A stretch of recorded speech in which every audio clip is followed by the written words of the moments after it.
Hey everybody, hope you're doing well. My name is Jonathan or Johnny Cake or Sir Johnny Cake or whatever.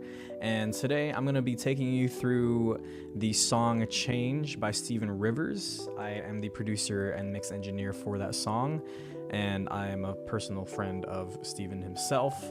So the song has been out on streaming platforms for about a month now, and you should go check it out. It's a good song. He wrote it, completely wrote it, and I just have had the pleasure of basically making that song come to life and having it available for you to listen to. So I'm going to be taking you through the song on the production side of it, taking you through what went into the recording, as well as showing you what I did for effects, as well as mixing and, you know, all that behind the scenes stuff. So I'm going to switch over to the project. So I use Reaper for all of my music production work. And this is the song. This is Change. As you can see, there aren't a lot of effects going on here. Didn't really need it. If I remember correctly, it was a John Mayer song that I referenced for the mix.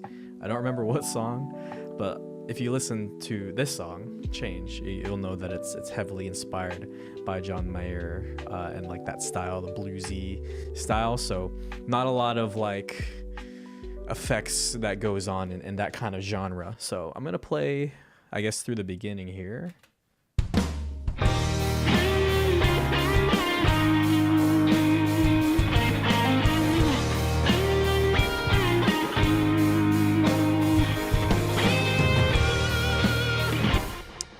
So I guess we'll just start from the top here with the drums.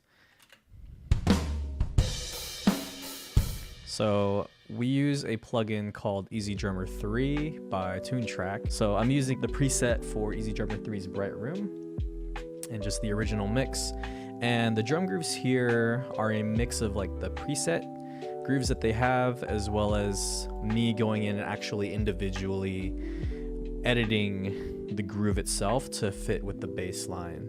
So if I play through this verse here.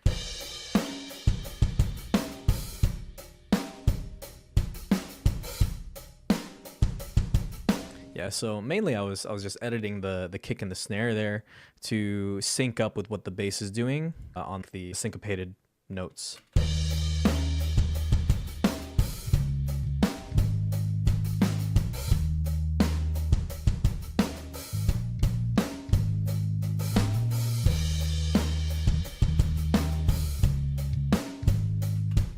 And yeah, I just have the whole thing going into a CLA2A, the LA2A compressor here. Just a small amount of gain reduction, no more than -3, and going through the soft tube saturation knob.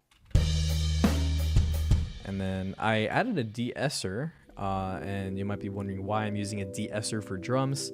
The de-esser is a multi-band compressor where it specifically focuses on the high ends. You normally use it for vocals to get rid of the S sounds from the vocalist, but it can also tame the high frequencies that come from like the hi-hats and the cymbals, overheads of the drums themselves. Yeah, so you can see that it's ducking there anytime that there's a hi-hat hit. Yeah, because without this, the hi-hats are very prominent and pretty sharp sounding to the ears.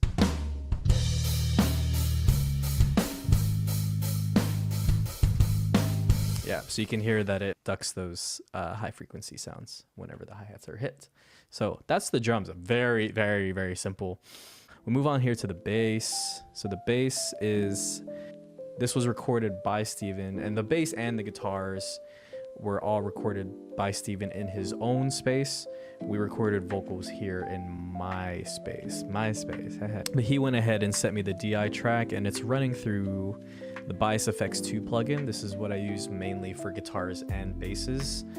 It's just very versatile, a lot of sounds you can choose from. It's a whole suite, and I just have this on a preset funky bass and goes into our bass by Waves, and I really like this plugin too. You can focus in on the actual frequency that you want, and then it'll basically make the bass sound cut through in that specific frequency. So I have it at 80 Hertz, and it's a very rounded sounding bass.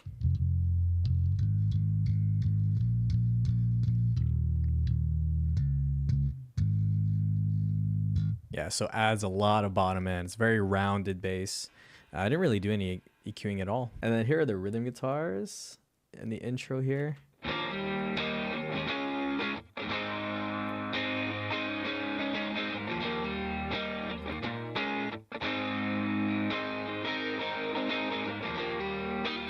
Yep, so these are two identical parts that are tracked two separate times. And I just have them panned left and right to give it that stereo sound. It makes the guitar part feel bigger. It's pretty standard. If you've ever recorded rock music with a guitar, you'll probably know about double tracking the guitars. It's pretty much common practice across the board when it comes to that genre. So this is the same amp. It started with this preset, and then I added this pedal here, which they call the clone, but it's obviously the Klon, as like a software recreation of the Klon. So this is just made to add more, I guess, harmonic content. It gives it more drop, gives it more body. It's actually a really nice pedal. So if I mute this, just this one rhythm guitar track, and I'll go ahead and center it so you can hear it. This is what it sounds like.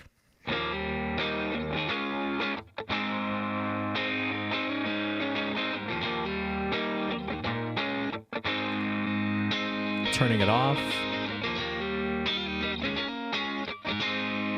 Yeah, so with it on, it gives it a little bit more low ends, more drop, right? More like crunchiness to it, and I thought that it sounded good whenever I was mixing it. Okay, so yeah, that's the rhythm guitar, and then we'll move down here to the lead guitar. So I have two tracks for it, just the normal like lead part, the lead line.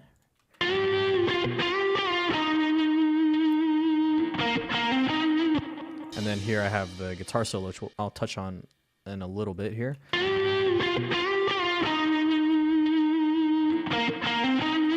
Yeah, so this is running through a preset called Comfortably Gilmore. I wonder what that's based on. And then I actually went in and added the Klon again, just to give it more drive, and it actually gives it some really nice like top end overtones, I should say. That's the word that Steven used, was overtones. And so this is what it sounds like with it on.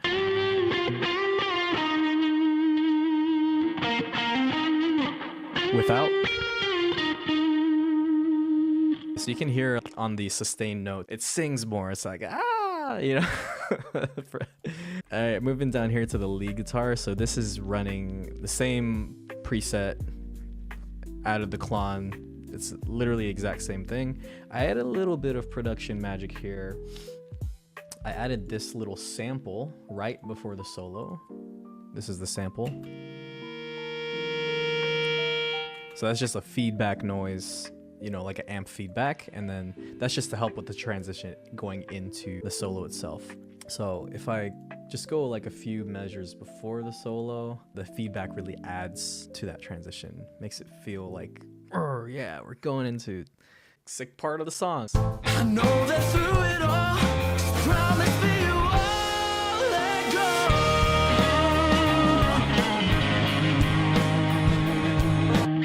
Solo it. That's what I'm saying, man. It sings. It sings.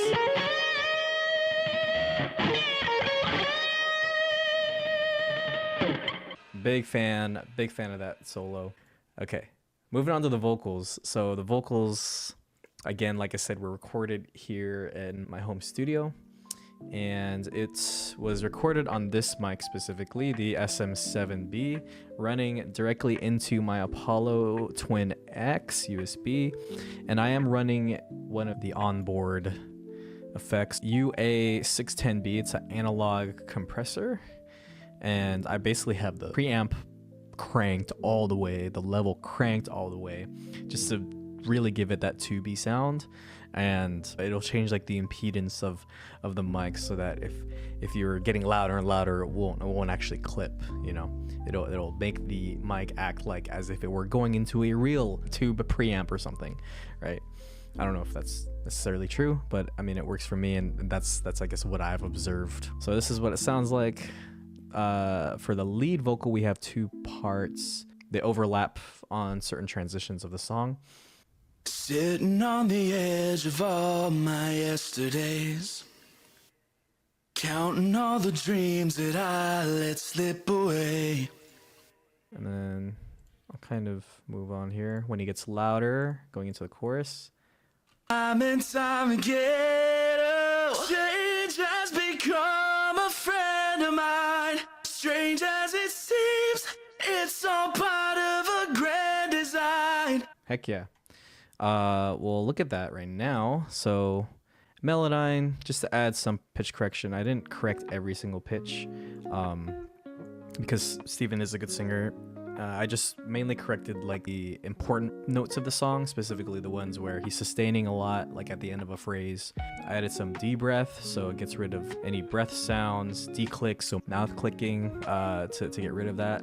And then all that is running through my favorite vocal plugin, which is Howard Benson Vocals by JST. Yeah, this is my favorite vocal plugin suite. If you want to get a good like vocal sound with minimal effort, Howard Benson Vocals is the way to go. Invest in that plugin. This is what it looks like, and it's got a compressor built in with a de-esser, grit or saturation, built-in EQ, 3-band EQ, a multiplier. So this basically will add voices to the vocal itself. The amount will add how many, and then the offset is like making them sound different, more distinct from each other. The width is kind of like stereo imaging, echo or delay, space or reverb, you know. But I basically have all of these on for the recording. This is what it sounds like. Time again, oh, change has become a friend of mine. This is what it sounds like off. Time and time again, oh, change has become a friend of mine. And you know, for a dry vocal, that doesn't sound too bad at all. But really, like when you add in like the compression, the EQ, it makes a big difference. Yeah, so even with just the EQ and the compression, like it makes the vocal more present. And even with the way that I EQ'd it, where I boosted the top end at 8K and 5K, and I got rid of some of the low end there, it makes the vocal more present. And I have this pre-comp button turned on, which basically means that the EQ is being applied before the compression, which is generally how you want to do it anyway. It should do that by default, but I mean, you know, they included the button, so whatever. And with the compressor, I didn't have too much gain reduction at this stage, rather. Change has become a friend of mine. It's only like 4 dB of gain reduction. Now, with the multiplier on, this is what it sounds like. Change has become a friend of mine. Strange as it seems, it's all. Yeah, so it adds some more voices. The width, yeah, I have the width at 0. The echo is basically the delay. Change has become a friend of mine. Strange as it seems, it's all. It's cool too because you can adjust when the delay happens. So we have it here at the quarter note, and it is lo-fi, meaning it EQs the delay itself so that you're not getting like a lot of clarity with it, which can kind of cloud the mix. And have this sync on, meaning that it's synced to the actual tempo of the project, and then reverb. Change has become a friend of mine. Which I have none of, I just realized. Both of these vocals are running through the bus here, which I'm using an SSL. Change has become a friend of mine. Strange as it seems, it's all part of. It's just doing some light EQ work here, and the CALA2A plugin just for some compression. You're there to pick me up time and time again. I am doing around like 10 dB of gain reduction. A lot, like a heavily compressed vocal sounds super good. And then I have Soothe too, just to kind of get rid of some of the harsh frequencies here. You're there to pick me up time and time again. So this plugin kind of acts as a multi-band compressor, but it does it in basically real time, really fast, and it hones in on specific frequencies, and you can really fine tune this plugin. It's like a $200 plugin, but it's super worth it. I like using it. It can kind of like fix some recording mistakes. And then again, saturation knob to add more saturation.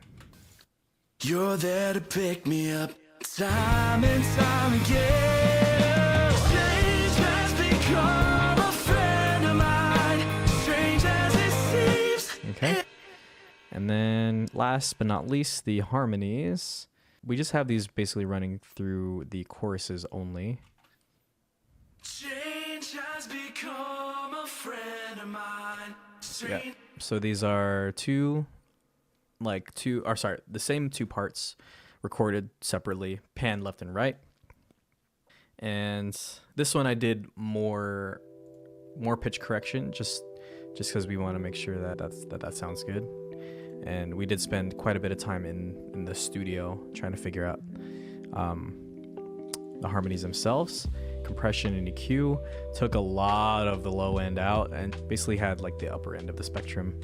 Didn't want to cloud too much of the mix. Here we go. Change has become a friend of mine, strange as it seems. It's all part of a grand design, helping me find a breath. Yeah, sounds really, really good. And then, I did say last but not least, but we actually have a piano part here. So the piano part was done by our friend Nathan V-Ray, who Steven reached out to, and he's a really, really talented guy on piano. And just basically have the MIDI that he sent over, and it's running through Addictive Keys. I picked this preset, sounded really good. I might have tweaked the settings a little bit, but really I don't remember. Going through an SSL channel, as well as a compressor, a CLA 76, and then some saturation. So this is what it sounds like soloed. Here's the intro.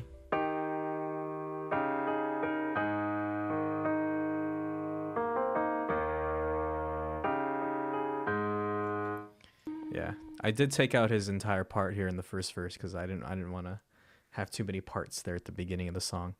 I really like what he did here in the bridge part.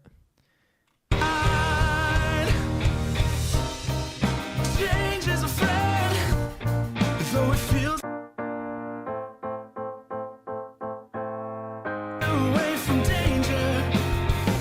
She says, take my hand, we can weather this together. Yeah, he's just added a lot.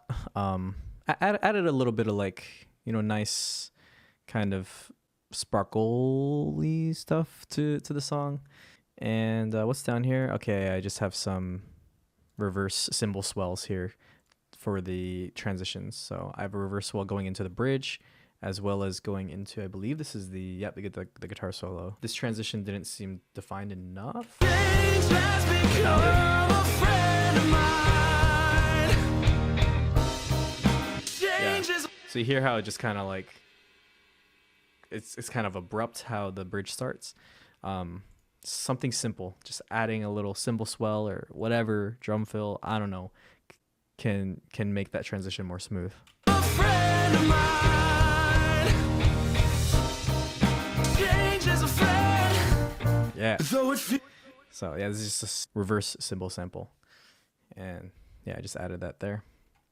Classic. It's a classic. So anyway, this has been sort of a deep dive into the production side of Change by Steven Rivers, which you can check out right now on Spotify, Apple Music, or wherever you listen to music. And let me know what you think of this video. If you liked content like this, leave this video a like if you liked it.